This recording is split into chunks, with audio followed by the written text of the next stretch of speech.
This Um, conference will now be recorded. Yep, there you go.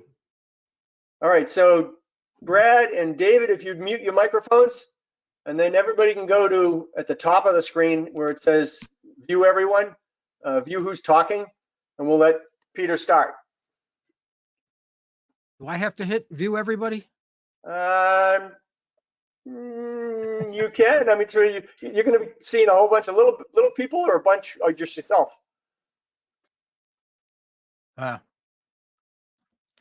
Probably we best if you see yourself, because then you can tell where you are in the camera when you're showing something. Okay. So am I going to get, so far I only see you. Let me shut me off. All right. Are you still viewing me? I'm still seeing you, but I'll just go ahead and start. Okay. Well, good afternoon, and thanks for joining this. My name is Peter Stein.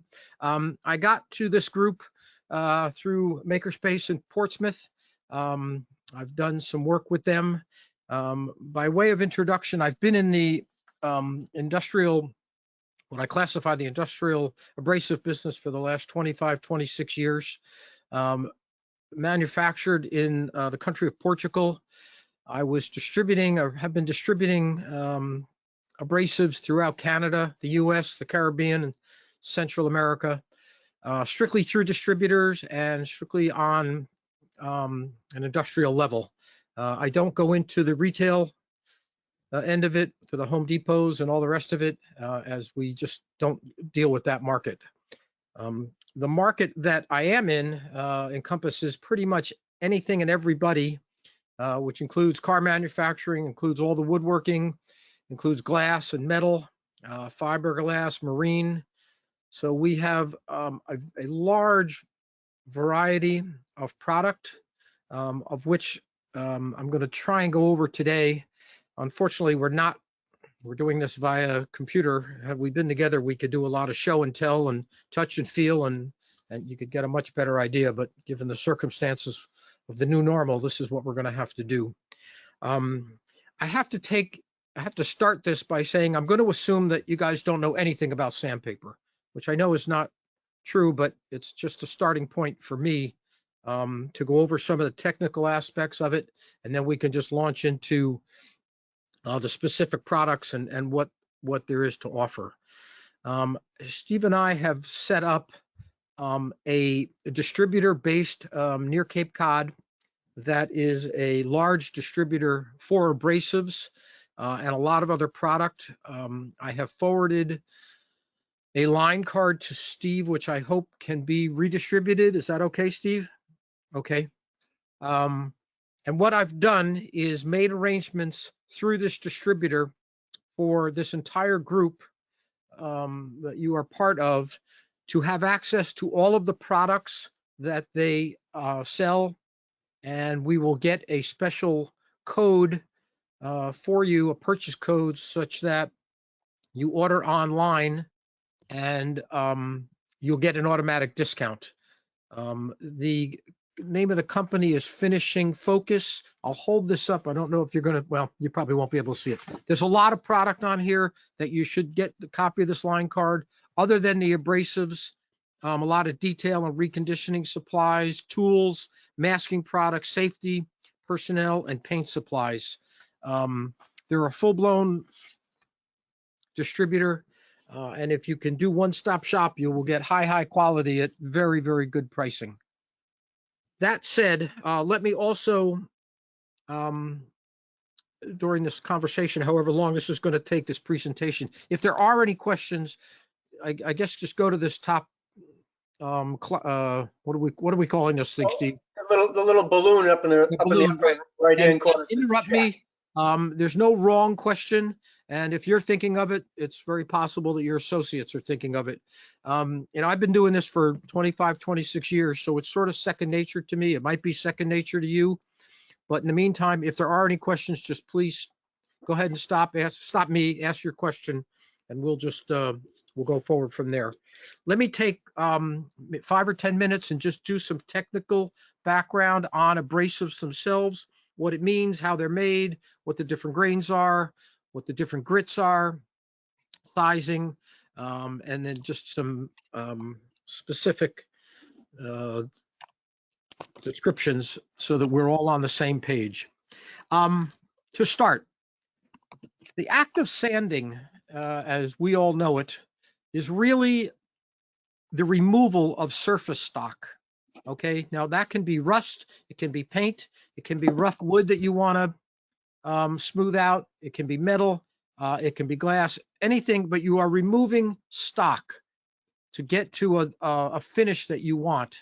Now I start there because in the process of sanding, what you are actually doing is cutting in small V-shaped grooves into whatever your surface is. You start coarse, let's just say an 80 grit for the sake of discussion, and the groove, which is microscopic, will have a depth to it. You then go to a higher grit and you reduce that groove even more, and you just keep going higher grit until you get to the finish that you want. Now, why is that important? As you all know, and anybody that's doing any kind of prep work or finish work, proper preparation is the key to this whole thing. And unfortunately, that doesn't show up until the end, meaning that if you are done with a piece of furniture or done with whatever you're making, and you go ahead and varnish it or paint it or stain it, and you see these swirl marks, that means you did a lousy job of prepping.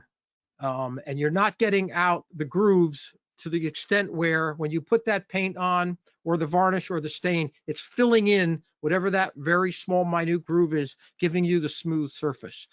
If you've ever seen a car that's been waxed or painted and you see these big swirl marks, it's the same thing. Boats, it's the same process over and over and over again. You're starting with a coarse grain and you keep going to a lighter grain, finer grain, until you get to the point, as I said, where that groove is so small that when you put your finish on or clear coat or whatever it is you're doing, you've eliminated that, filled it in, which gives you the smooth surface. I tell you all of that because it's important as you understand how a piece of sandpaper is manufactured and how it's used and in what capacity on what surface. All right. Any questions so far? I got two. I see two. So why don't we go ahead and ask you questions one at a time. Unmute your microphone and ask your question.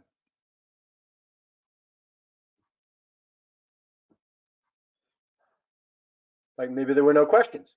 Oh, this is Dave Conway. I had a question. Yeah. Talking about, I've been watching a YouTube presentation by Tom McLaughlin where he's been building a table. And Okay. he's been looking at sanding versus hand planing.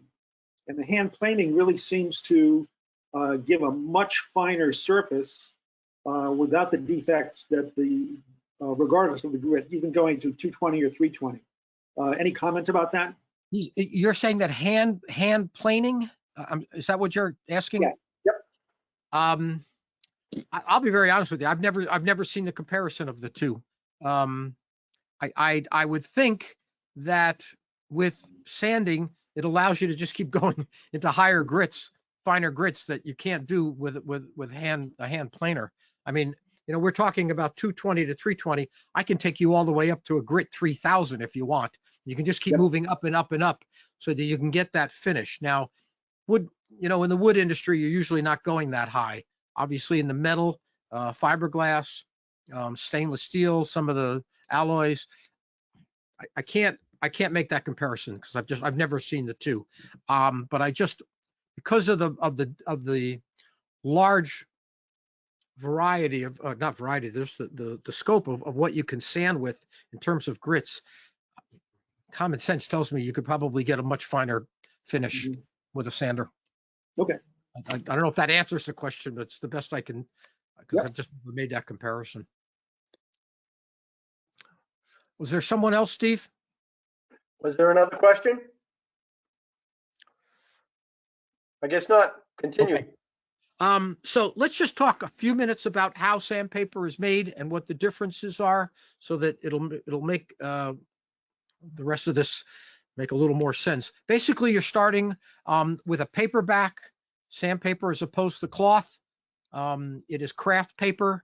It goes through a machine called a maker, which is about 100 yards long, the size of a football field. It's 3 stories high. If you ever want one, it's going to cost you 12 million bucks, but and you got to wait about 6 months to get one. So the paper starts on one end. There's an application of a base coat, which is a glue that's put on. You then have a coat of resin, and then the grain gets put on. Now the grain, for the most part, what you guys are using, or what is more common, is aluminum oxide. Grain in a sandpaper looks like a grain of salt, where there are edges and points. In the manufacturing process, after the resin is put on, there's called an electrostatic application, which basically, because aluminum oxide is a metal, you have an electrostatic underneath and then one on top. The grain goes down and it forces the grain to stand up, so that under a microscope, again, you will see what looks like grains of salt standing straight up with a point. Okay, and that's what's actually cutting and doing your sanding. So it gets back to the conversation, or my earlier statement of cutting grooves, because if you have a point, that's how it's going to sand, and that's how it's going to cut into that groove.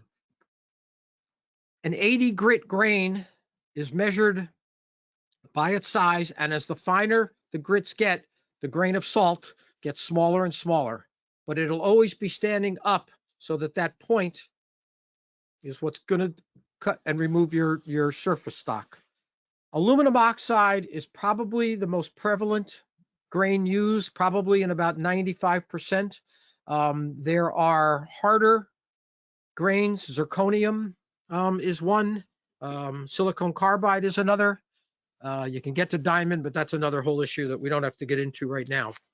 The reason that aluminum oxide is used is that when you have that point and you're sanding, when it gets dull and breaks, as opposed to breaking flat, which is what silicon carbide and zirconium will do, aluminum oxide will break off into another point. So it's almost as if it's resharpening itself, which gives it a longer life. When you're using zirconium or silicon carbide or one of the other harder grains, you're going to get more cut initially out of those first 2 minutes, and then it's going to dull very quickly.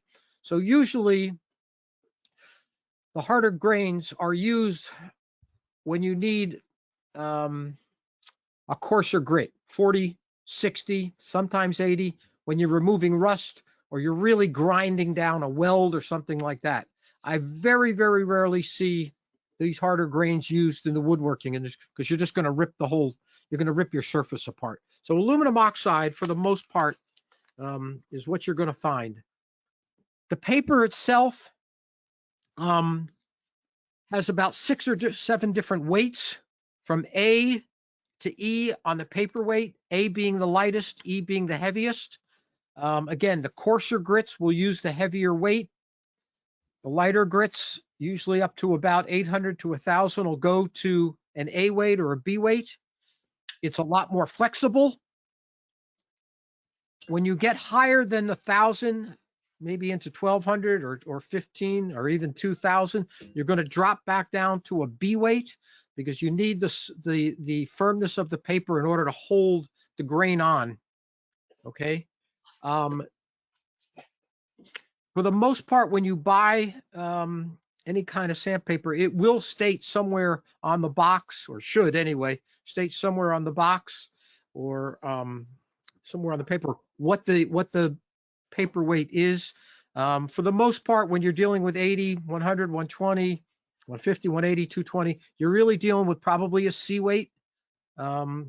Sometimes a D, but very infrequently. Sometimes a B, also very infrequently. Between those two grits, 80 and 220, maybe 320 drops off into a B. We'll go back to that, because there's a specific product that was developed specific for the woodworking industry, actually. And we'll talk about it later on, which is a latex backed latex infused backing, which allows for that flexibility. But the paper, the backing weight will tell you the rigidity of either your disc or your sheet. Cloth is very unusual for discs. You'll find it obviously in belts. There are some sheets that are done in cloth. They're expensive. I don't really understand why anybody would buy it unless you've got a specific use for it. The cost just doesn't justify it. All right. Getting back to the grits for a minute. The standard measurement pretty much across the world is what's called a P grit. And again, you will see that on the back of any sheet or disc. There'll be the grit size, just 180, and then you'll see the letter P. So it's a P180. Now that designates, there's a worldwide association called FEPA, F-E-P-A, which governs what the grain sizes are and what the amount of coating is per square millimeter. Okay. There used to be an American sizing called ANSI, A-N-S-I, but that has pretty much gone away. I think Japan might have a different one, although I don't really run across it for obvious reasons. So if you're seeing a P weight, if anybody's talking to you about grain and they're talking about a P grit, you know that it conforms to what the standards are pretty much worldwide. That said, the obvious question might be, well, does a 180 in 3M equal a 180 in Norton or any of the other major manufacturers? Unfortunately, the answer is no. And that's sort of a contradiction of what I said, but let's take a comparison to octane. If you have 89% octane, you buy gas, there is leeway of 2 or 3%. So an 89 might not be exactly 89, might be 90, might be 90 and a half, or it could be 88. It's the same thing with the P grading, okay? 180, there's always those 2.5% on either side. So it might not be exactly the same. And you can get that either by just feeling it, or if you're sanding with a 180 by 3M, and then you take a 180 by Norton just to pick those two, you might get a different sand out of it and different surface scratch. It's only because of those minute differences. So keep that in mind. But everything should be a P grade. Excuse me, Peter. Okay? Would you expect that Norton's 180 would always be 180, and 3M's 180 might, if it's 179, they would always be 179? No, no. It's that's a good question. You mean on a day-by-day basis? Yeah, I would actually. The abrasive line that I've been involved with is called Indasa, I-N-D-A-S-A. And we tend to be coarser by 1 or 2 points. So yes, the answer to your question is that's usually the case. And it's usually only the case on the coarser grits. When you get to the finer grits, 400, 500, 600, 800, and then all the way up, it pretty much equals itself out. It's usually just on the coarser grits. Thank you. Okay. All right, so we've covered aluminum oxide, we've covered the ceramic, we've covered zirconium and silicon carbide. We've covered the grading. I don't know if any of you ever run across measurements in microns. It is usually more on the technical side when your specs are building. A lot of machinery is done and measured in microns. If you ever come across that, there is a chart that we all live by that makes that comparison, grit to microns. So it's readily available, and the matchup is very, very close. As an example, if you're looking at a 78 micron, it's a 180 grit. It's straight across, and that chart can be made available to you. I can get it to Steve, and then it can get recirculated. Okay. A couple of other major things you're gonna you might hear what's called closed coat and open coat. Closed coat is basically the amount of grain that's on a 3 millimeter space. And closed coat means that the grain are very, very close to each other and almost to the extent of touching. It's usually only in the coarser grits. It is done that way so that you have more removal of stock in that first 3 minutes of sanding. Knowing that you're going to get to the higher grits, finer grits as you finish it. The closed coat as opposed to an open coat. Open coat means that the grain is farther apart, okay? So that when you're sanding, you're getting back to that groove now. It's easier to lessen that groove, but you're going to be susceptible to what's called loading, okay? Because you now have gaps between all of the grain, which is the grit. All right. Again, in the finer grits is where you're going to find the open coat. While you're sanding, and we're going to get to this later on, your two biggest enemies of sanding are going to be dust and friction. All right. And because you have in a closed coat and you just want removal of stock, you're not that concerned about clogging right away, and you're not that concerned about heat buildup or friction or dust. All right. As you get to the finer grits, that's when it comes into play. We'll touch on that later because we'll talk about the different types of discs that are available and the sanding apparatus. Okay. Let me just see what else I can have. A resin on resin. One other thing that I want to bring up. A resin on resin basically is there's a base coat, a resin coat, then the grain goes on through the electrostatic. Then they have another coat of resin that goes on top of that, which fills in all the gaps, which means that while you're sanding, you're getting a consistent scratch pattern because there's no highs and lows. All higher quality abrasives will be resin on resin. It is very infrequent that is not the case. And then on top of the resin on resin, in the finer grits, you're going to get a sterate. And a sterate is a lubricant, usually in grits, let's say 400 and higher. Sometimes they'll drop down a little. It's baked on. It's usually white. So when you look at the surface, you'll see this white residue. That is what's keeping the friction and the heat down. If you've ever seen any cutting machines and they're shooting water or oil in there, it's the same thing. The sterate is critical on the higher grits so that you're keeping that dust and the friction to a minimum. Okay, so ends my technical side. Any questions on any of that stuff?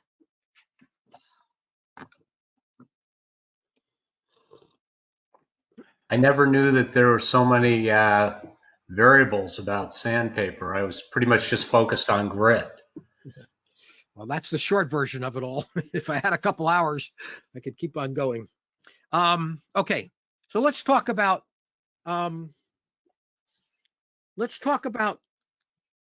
sandpaper for what you guys are looking at. You can go to the Home Depots and you can go to the Harbor Freights and you can go to you can find Gator abrasives and you can find a lot of the retail do-it-yourself stuff. There's nothing wrong with that. It is of a lesser quality. All the major manufacturers make an industrial higher end, and then they make another level of quality going into the retail operation. All right. When you're running, and the reason they do that is on the wholesale level, if you're running any kind of production, if you're running any kind of high-end use, that abrasive, along with the other materials you're using, has to be consistent day in, day out, day in, day out. You cannot afford to have a difference of finish on any kind of product that you're running day in and day out. You can do it, same thing with boats, same thing with cabinets, same thing with furniture, same thing with automotive, and on and on and on. As an example, I sold a customer, an end user through a distributor, that were making bells, nautical bells for boats. And the bells were also going into orchestras. If those bells were off a 32nd of an inch, it changed the whole tone. So the criticalness of having that consistency was paramount. So again, there's nothing wrong with the abrasives that you're going to buy on the retail level, but when you start looking at what's being offered to you today by one of maybe 10 major manufacturers, you're really stepping it up, and you'll notice the difference. You should be able to notice the difference right away. You'll use less product and you'll get a much better finish. You pay a little more, but you get what you pay for. That said, when you are looking at abrasives, there is a very large variety of what is offered. I'm not going to tell you, I'm not going to compare what's offered in a Home Depot type environment, but what's offered from a bona fide distributor. As an example, just in discs alone, I can take you to 2-inch, 3-inch, 5-inch, 6-inch, and 8-inch. Within those sizes, and this gets very redundant, but in those sizes, each of them are available with a self-adhesive backing called a PSA, sticky back, or a hook and loop / Velcro, but we're not allowed to use Velcro because it's a trademark name. So it's hook and loop. Within those sizes, you can get it in a self-adhesive, you can get it in a hook and loop. You can get every one of those with solid, you can get them with holes. You can get a 5-inch with solid, 5-hole or 8-hole. You can get 6 with 6 or 8. You can get 8 with 8. You can also get them with 17-hole. You will also get a product like this. If you can see this, this is 51 holes, okay, for dust extraction. Within that same grouping of sizes, you can probably get them from grits 80 all the way up to 2000 at increments. On the 5 and 6 and the 8-inch, you can go down to 36 grit if you want. My inventory at our warehouse had 2,500 SKUs, 2,000 of which were just grit, just discs and sheets, which shows you there's a huge availability of product to you depending on what you need, what you want. And then within each of that, there are 5 or 6 qualities of abrasives. So it is vast of what's out there available to you. All right. In addition to the paperback, and I'm skipping around here a little because I want to cover this. In addition to just paperback, they now make a film back, which is a Mylar film, which still gives you another whole range of product in all those sizes, in all those grits, with or without holes. So when you start to realize what's there, it really depends what you want. It depends what you're sanding. It depends what kind of finish you want. If you're just doing pine or some of the softwoods, I would recommend not going to the higher quality because you don't need it. If you're doing hardwoods, cherry, walnut, stainless steel, if you ever get into any metal, titanium, any of that stuff, you go to a higher end product, which is geared toward that surface.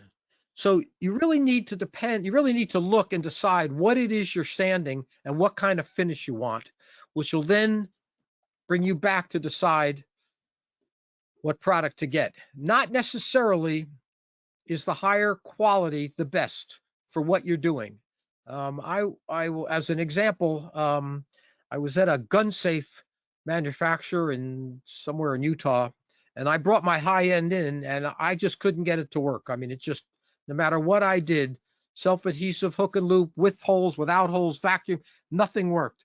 And out of desperation, I gave the guy my standard production line, and I said, here, just try this. 5 minutes later, he comes back, he says, this is great. This is the best stuff I've ever tried. I said, great, you just saved yourself a lot of money. It really just depends on what you're looking for.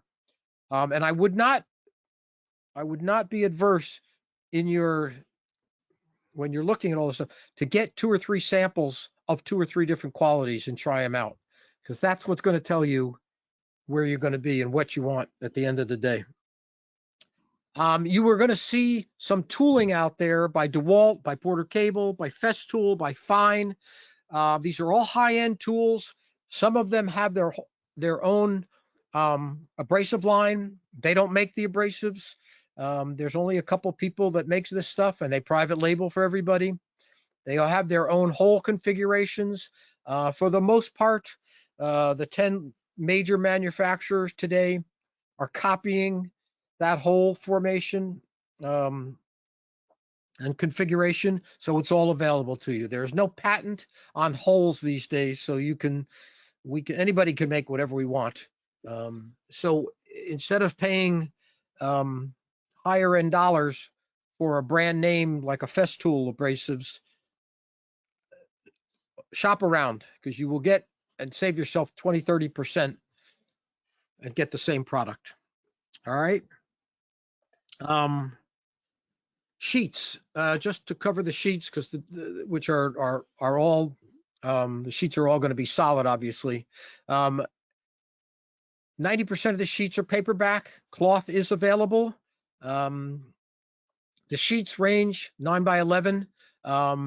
It's a paperback. They range from 36 grit all the way up to 2500. Some of the sheets today are made so that it's a wet dry application. You can get them use them either wet or dry. Those that are used wet have a latex back which allows you to just dunk it into a pail of water. The water acts as a lubricant. The dry sanding, obviously, if for whatever reason you want to use it wet, I would not recommend it on wood, but if you ever find yourself using it, just spray your surface with a little water out of a spray bottle and use that. The water is a lubricant. It'll keep the heat and the dust down. There are available on the market full sheets 9x11, half sheets, which are 5.5 by 9, I believe. All right. Usually those are only in the finer grits, usually from 800,000 up to 2,500. Okay. So again, what are you sanding? That's critical. Based on what you're sanding, talk to a distributor, find out what's available, get a few samples, and when you find what you like, that's what you're going to go with. All right. The distributor is going to have cross-reference sheets. I have one in front of me that I can hold it up, but it's not going to mean a whole lot to you. Basically, we'll take one manufacturer's abrasive lines, the 3 or 4 or 5 lines, and cross-reference them to 4 or 5 other manufacturers also that have 5 or 6 different lines, so that you can compare apples to apples. So that if you're using just Norton as an example, an A275, Indasa has what's called a plus line, which is absolutely apples to apples in terms of comparing it. Okay, and as does all of the other abrasive, the major manufacturers. So use that resource that the distributors are going to have, or I can get this this chart, which I have. I can get that to Steve, and that can be done for further distribution. All right. Along with abrasives, there's a whole host of accessories that are critical to what you're doing and will either make or break your job, and give you the finish that you want. One of the more critical ones, I've got this whole table here of stuff I got to find.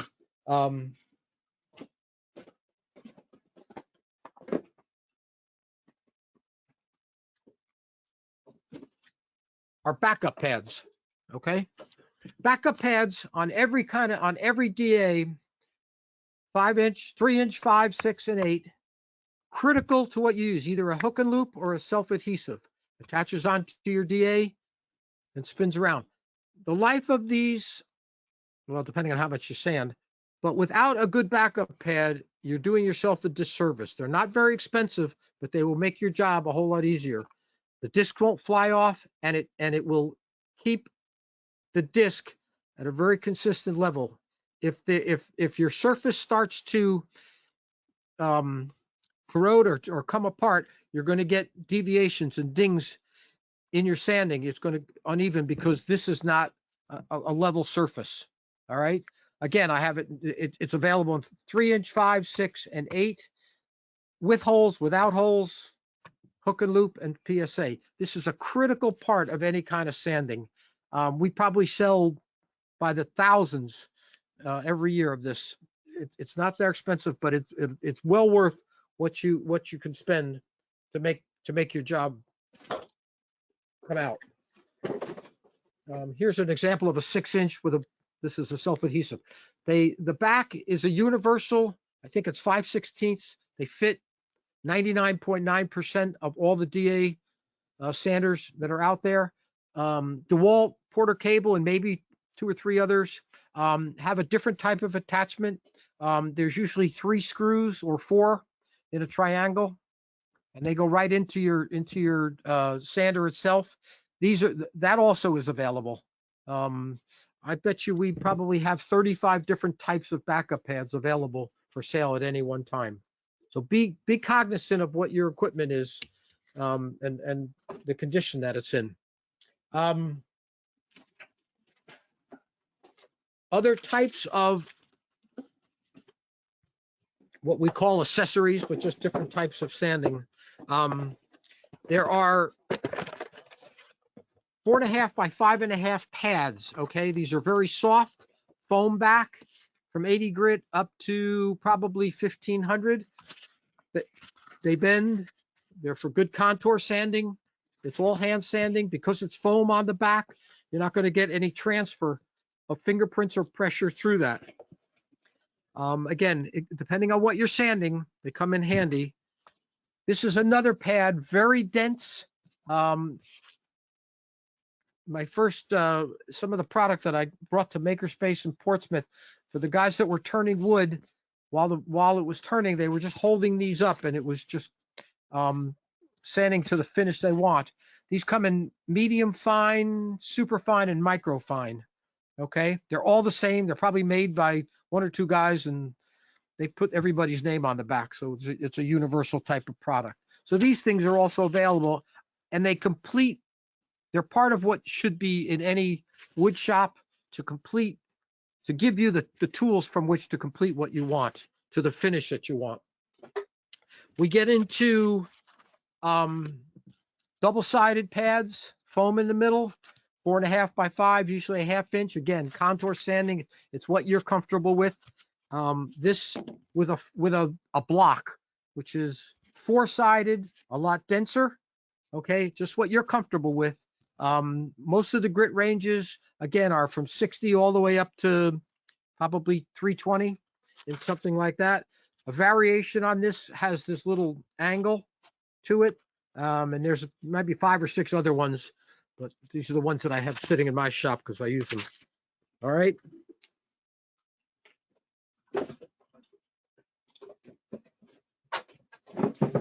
Nylon web. All right. Nylon web comes in 6 by 9, or I think these are 9 by 5s. This is nylon with the grains impregnated inside the nylon. Okay, it is really used for finish work. A lot of guys will use it between coats if you're staining or painting, and you don't really want to get into some heavy sanding because you don't want to mess up your surface. That's what these are for. Again, there are 4. I think there's 4. There's white, green, maroon, and gray. Gray and maroon being the 2. These are just scuffing materials. So in between your painting or your coatings, these are again universal. There's probably 2 or 3 guys making them for everybody, and we sell them by the pallet. This is just a little more flexible, and it's also perforated. Again, just this is by your choice of what you're using and what you want in terms of finish.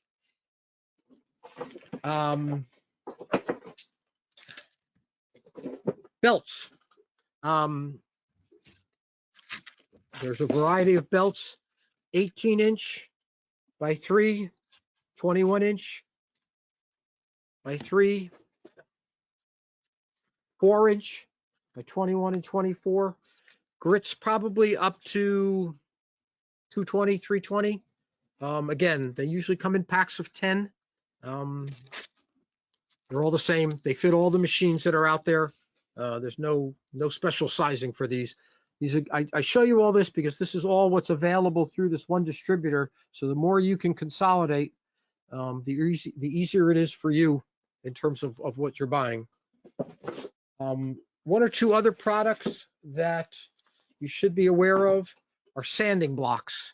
Now, this is a real cool ergo designed block. It comes in a 5 inch or a 6 inch, either a self-adhesive or a hook and loop. And basically what you do, if I've got one here, bear with me here,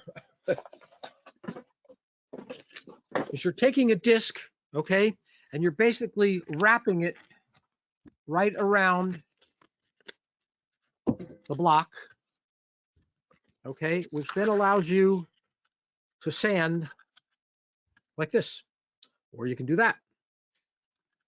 Saves your fingers, saves your knuckles, and you keep using the same disc so you don't have to cut a sheet or make your own block, okay? This comes in a 2 3/4 by 5 inch if you want that, or for all the discs. Just more tools to make your life a little easier. Okay. One of the other products that we sell a lot of, and again through this distributor, is masking tape. This stuff is designed for to be painted over. Okay. It comes in 1/8, 1/4, 3/4, 1 inch, 1.5 inches, and 2 inch. It can be baked. It can be left outside. When you pull the tape off, there's no residue. This is sort of it accompanies everything we do in terms of selling sandpaper, because everybody that's doing any painting or doing any finishing work has got to mask off what they're doing. So we sell the tape. We sell this literally by the pallet. Some guys are buying small containers because they go through so much. Again, it's just something else you should be aware of that you should have for your workshop. The last thing I really want to go over are the tools themselves. There are 2 or 3 manufacturers making tools for everybody. I'll be very honest with you. They're in Taiwan. This is a standard DA pneumatic sander. I don't know if you can really see this that well. This is a 3-inch sander.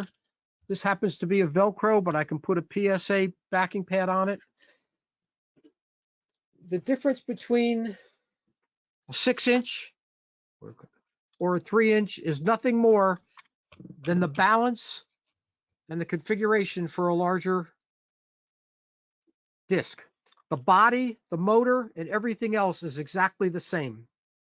It allows you, because there's a small little, you're not gonna be able to see this, this little allows you to regulate your air. All right, it works on 90 pounds. You got a regular air, good compressor. To run one of these, I would say that if you have a compressor, you're going to probably need 60 to 80 pounds of storage in there, or else it's just going to keep cycling up and down and up and down. They're all the speed is all trigger mounted. All right. This is a DA. These are what called DA sanders, which is dual action. So as this is going around, for those of you who had spirographs when we were little kids, this is not only going up and down, but it's going at different angles, so that you're sanding, as you're moving your sander, it's getting all of the surface as opposed to just staying in one location. All right. There are 2 basic strokes, a 3/16 and a 3/32. 3/16 is used on the coarser grits, which means that as it's going up and down, it's traveling 3/16 of an inch, both this way and that way and that way, as it's going around and around and around and around and around. Okay. again, these are the same. You're just calibrated down for the balance of a 3 to 5 to a 6 inch. You cannot really interchange. The 3 inch is not going to work for a 5 inch disc because it's just not balanced that way. This is a non-vacuum DA. This is a vacuum, and you can see on the back, it hooks up to a hose. You can put it into a shop vac if you want. The hose has a small dust collection bag. It is what's called a self-generated sander, which means inside of this there is a small vacuum built in that's sucking the dust away, which is very critical this is what we talked about earlier. You want that dust out of there, or else you're just ending up sanding on top of dust, which is not what you want.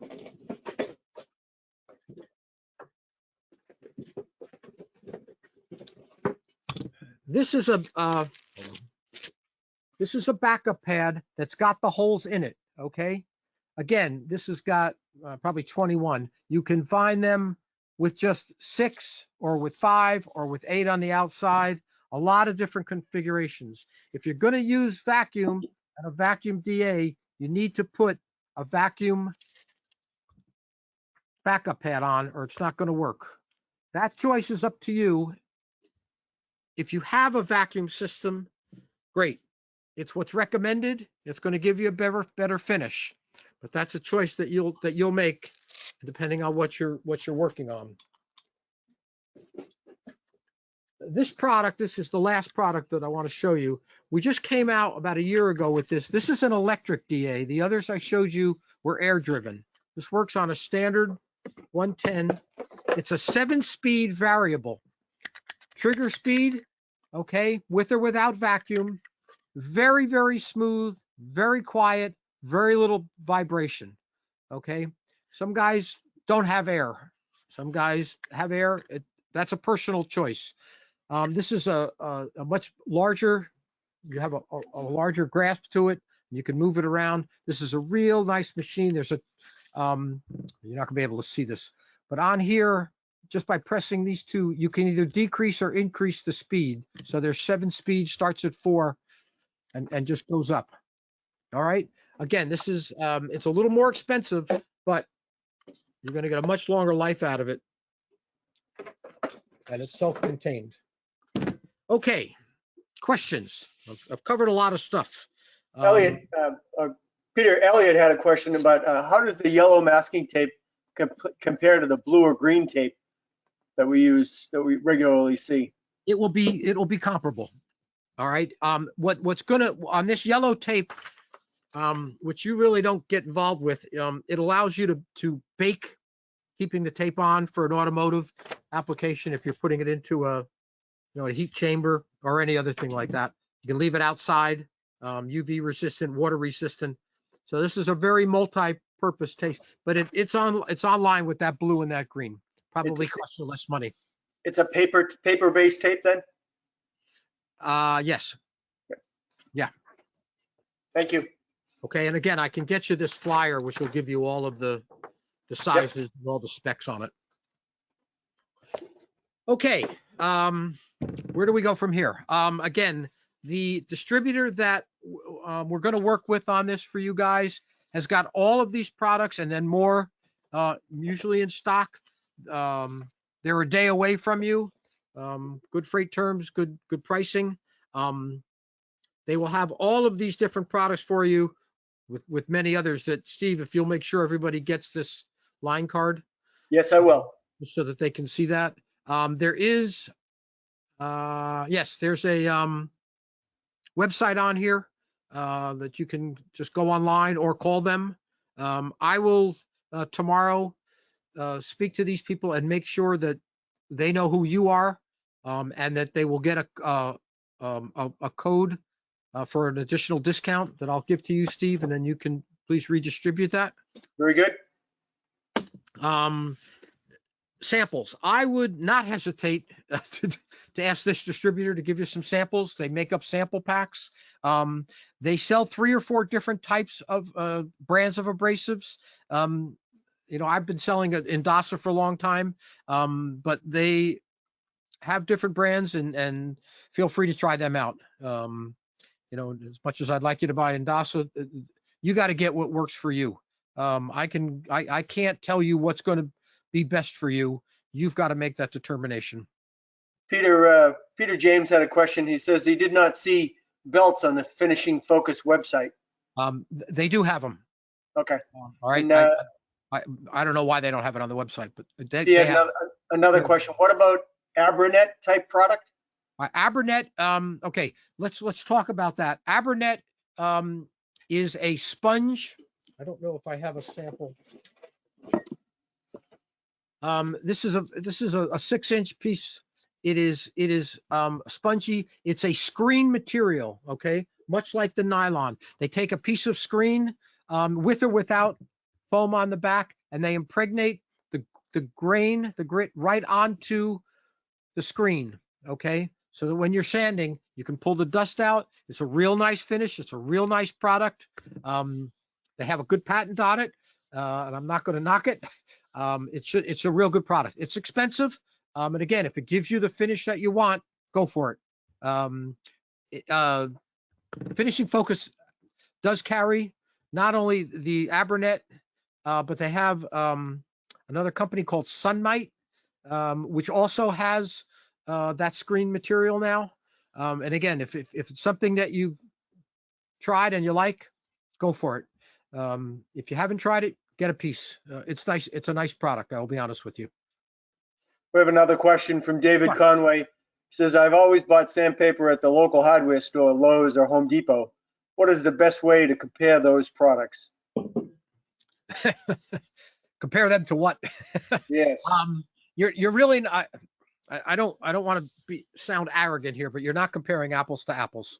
What is sold in Home Depot and Lowe's is good product, but it's product that's manufactured specific for that marketplace. When you get to the Mercas, the 3Ms, the Nortons, at the higher level that we're talking about, you're just talking about different quality. You're talking about better raw material, better manufacturing process, and most importantly, you're talking about a very consistent product, so that what you sand with today is what you're going to sand with tomorrow and next week and 2 months from now. I don't know if that answers it. I don't like making those comparisons because I'm not really comparing apples to apples. Oh, good. Keep going. That was the end of the questions. Okay. Unfortunately, if we were at Makerspace or somewhere else, I'd love to try these products out, because I could show you a lot better, why and how these things work. There is a product that Indasa makes called Plus Line that I bring to your attention. It compares to a Norton A275.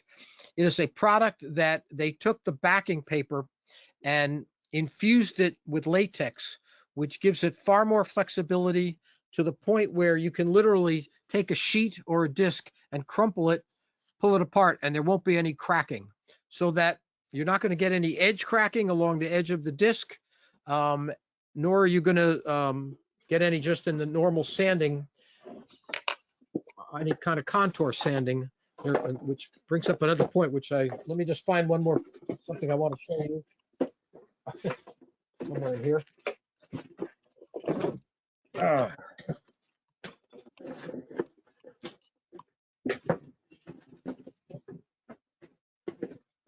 be right back. I need to get something.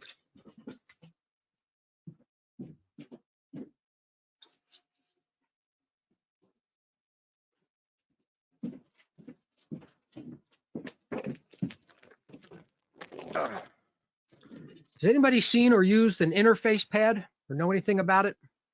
Okay, this is critical to what you guys are doing. It's critical to the automotive, but it's also critical to what you're doing.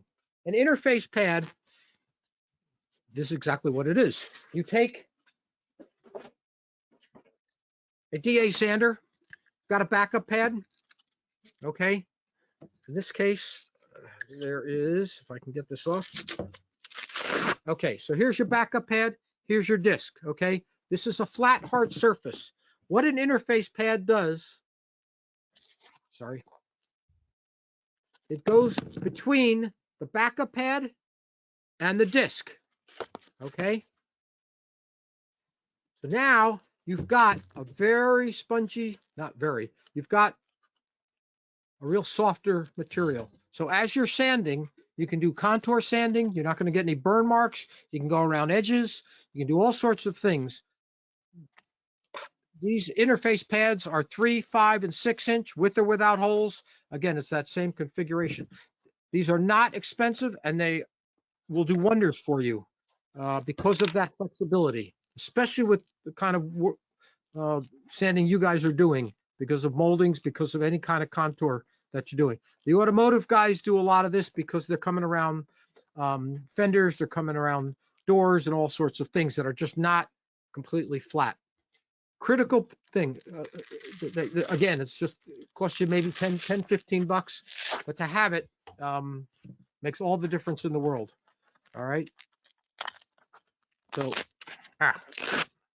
I've never seen one that has a self-adhesive surface. It's the only ones I've ever seen are with hook and loop. But just to keep that in mind. But be aware of what these are. Okay. Does the interface pad come with vacuum holes? Yes, if you want it. 5 inch 5, 5 inch 8, 6 inch 6, and 6 inch, I believe 8 also, if that's what you want. All right. What else can I go over? Pretty much. So I have a couple of questions. Questions, Peter. You touched on just briefly about diamond. I've done some work recently with stone, soft stones, and getting diamond, not paper, but the best I could get was very heavy, not flexible diamond pads. Is there diamond paper that's more flexible? No. Okay, I didn't think so. No, the paper won't be strong enough to handle the diamond. Gotcha. It'll just disintegrate. It is the only other comparison I can make is if somebody wants to sand down like granite or something like that, you need to get a pretty heavyweight paperback or a cloth back disc. The paper just isn't. It's just not going to hold up. And the diamond is another whole. That's another whole technology that I'm not aware of. I just don't know anything about it. Anybody else? You can unmute your microphone and ask questions directly. Steve, I'm going to ask you a favor. In your communication with your group, if you would like, you have my email address. I do. Feel free to send that out. So people, if they have questions or anything else down the road they want, just ask anybody to just let me know that you're with your group so that it doesn't go to spam. I don't, Peter, just delete it right away. Yep. I had one more question from Peter James. He says he works a lot with steel. Is aluminum oxide better than silicon carbide for steel? Is he working with stainless steel or regular steel? Go ahead, Peter, and unmute your mic and speak up. I just regular steel. Probably 12, 14, 10, 18, that kind of stuff. Okay.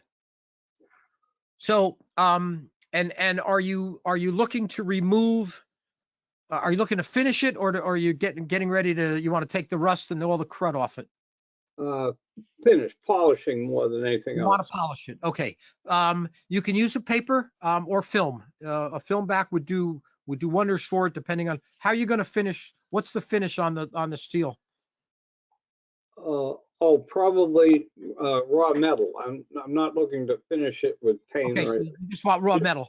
So just to polish it. Okay. Yeah. Then you can use. For instance, Indasa has what's called a red line, just to give you in the higher grits. I mean, you can go all the way up. I would probably start with a coarser grit, and then I'd probably finish it off with like an 800 grit.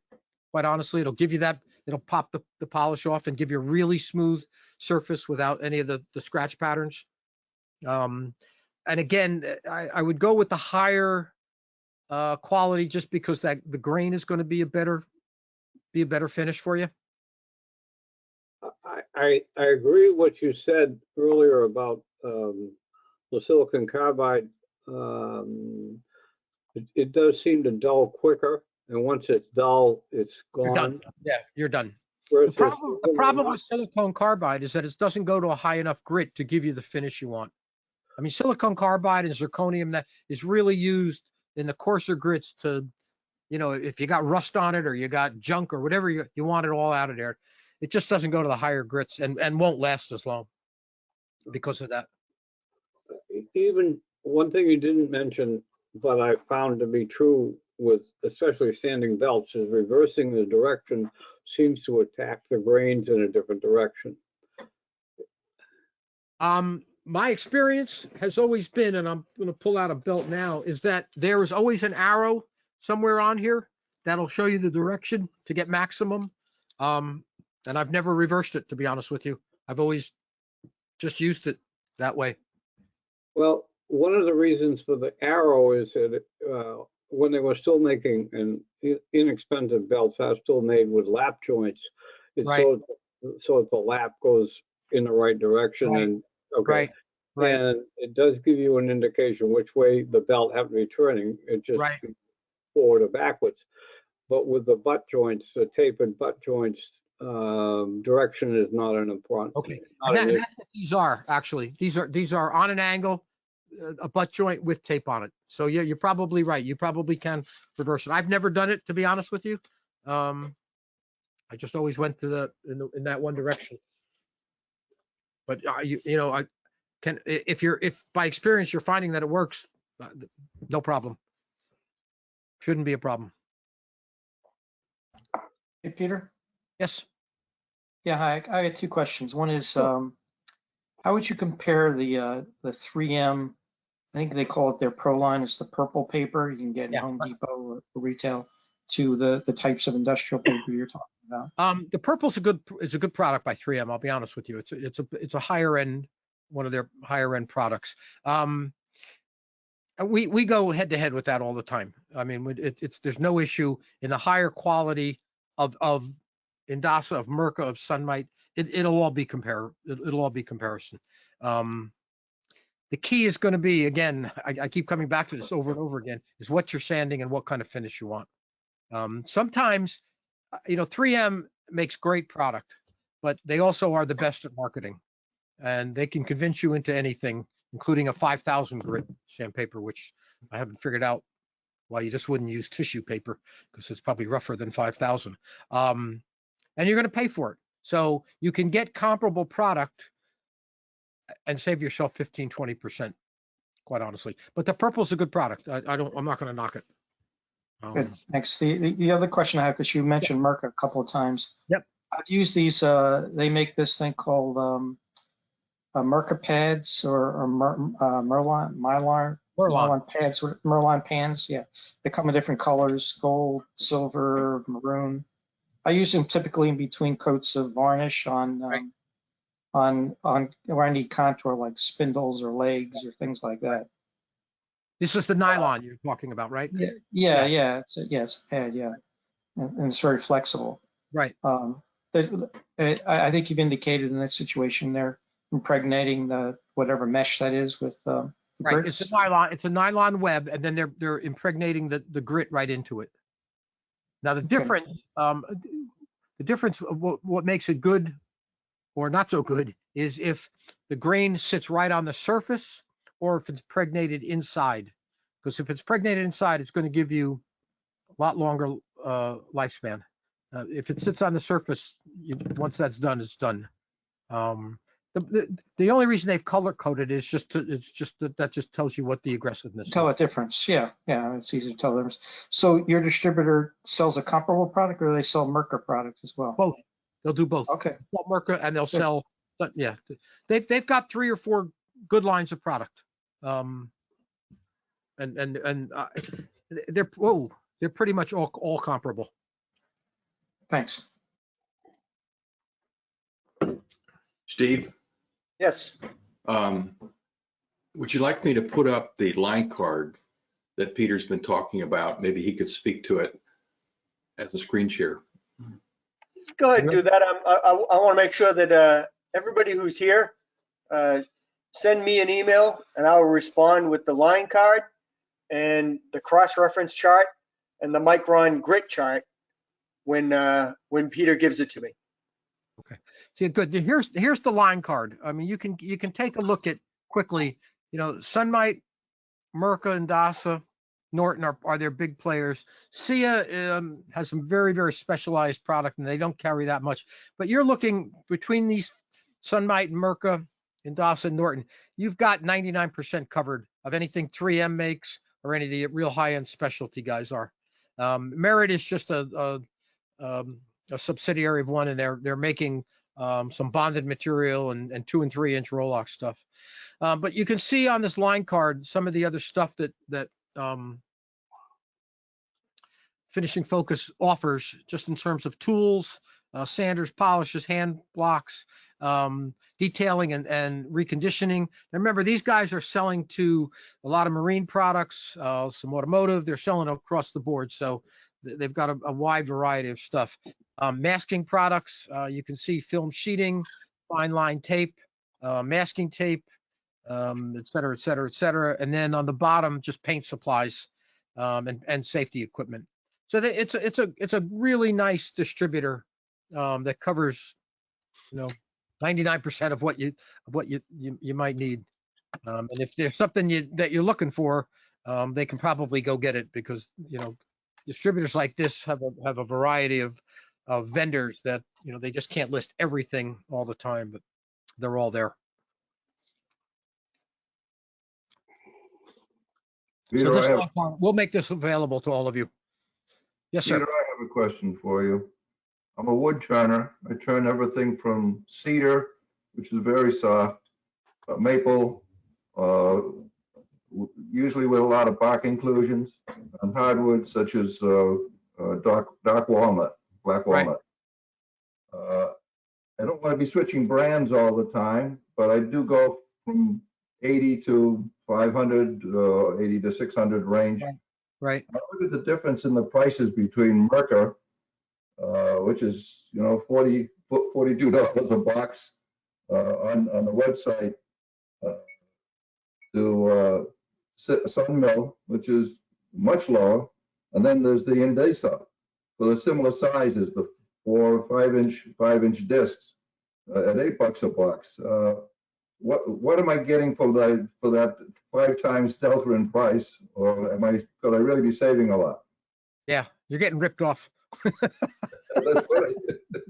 Being honest about it. No, the Yep. reason that Sunmite and Indasa you're gonna save some money is that the discount structure that Finishing Focus is buying is far greater with Sunmite and Indasa than it is with Mirka, only because of the quantity that they buy. Between Indasa and Sunmite, they're buying a couple $100,000 every year. Well, when you get to that level, that's when your discounts really kick in, and they're passing it through to guys like you. Now I don't know when you're looking at Mirka, I don't know what site you're looking at in terms of where you're buying that.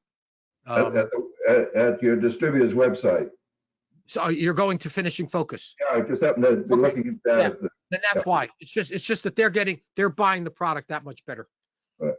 Now, how about life cycle? Between the Indasa and the Sunmite, what kind of utility am I going to get? You should be apples to apples in terms of if you're using it in the same way, your life cycle should be fine. There should be, like I said, it should be apples to apples. There shouldn't be any major discrepancy unless there's something very specific that you're buying of Mirka or of Sunmite or of Indasa, but it should be head to head. I mean, this is what we do all day long. I mean, we do this, throughout Canada, the US and the Caribbean. This is what we're fighting all day long on this stuff. We're just, one guys are buying Mirka, one guys are buying Indasa. We're just And most distributors, to be very honest with you, are carrying all of this stuff, including 3M. It's personal choice. I'll be honest with you. You gotta be comfortable with what you're sanding with and what your finish is. It's all good product. And I know that we wood turners always take the premise that we have to use it as though somebody else was paying for it. Oh. And but when you're buying it at $8 a box versus $18 or $40 a box, it makes it an awful lot easier to throw it away. No, when it's you know, done. again, I'll be honest with you. I would ask them to give you some samples. I mean, they've got sample allowances, and get a couple discs and play with it. Yeah. And just see what, some guys just aren't going to like it. I mean, you could give the stuff away and they're just not going to like it. Other guys are going to say, great. So, I mean, I'm giving you an honest opinion, of what's out there. A very worthwhile experiment. Would be. Hey, Peter, is Peter Boyd still on? Yes. Have you had any experience at Makerspace with some of the Indasa and what your guys have found that are there? I've really not followed up or heard of anything else. Can you, if there is any feedback, can you elaborate on that? If not, that's fine. I just don't know. He's there, but he's not talking. No, all Might right. be sleeping. All right. Is that, Peter, is that the paper you put back in, or they put back in wood shop too? In those compartments? Is that the Indasa stuff? Yeah. Well, I've used it. It seems fine. Yeah. I didn't know, what it was, but Okay. it was there and it worked. So. I'll tell you a funny story about that. I walked into a shop one day and I'm trying to sell this guy and he's just not buying it. And he's just not buying it. And no matter what I did, he wasn't buying. Finally, I said to him, what are you using that you like so much? He goes, I love this rhino paper because Indasa's logo is a rhino. I just looked at him and I said, you know what? You just keep using that stuff. Don't worry. Don't bother with me. It was the same. It's good paper. I mean, we just, we sell millions and millions and millions of dollars of it. And it has proved itself. But that said, I don't want to, there's other good paper out there. I'll be honest with you. And I don't want you to think that Indasa is the only thing out there. Yes, it is what was out there in the back of Makerspace. Well, gentlemen, Anything any else? other questions? If not, then Go outside, enjoy the day. enjoy your day. Yeah, it's nice out. Thank you, Steve. Steve, I'll get you the rest of this information, and you can just pass it through, please. You got it. I've taken everybody's name down, and I will try to get an email out with the line card, the cross-reference chart between manufacturers, and a micron to grit chart. Right, and I'll get you this thing on the tape also, just so that you have that. Very good. Okay? Thank you Gentlemen, all. thank you very much. Peter, All right, thank you Thanks, Peter. for hosting it. Thank you. Peter. All right. Bye-bye now. Thank you.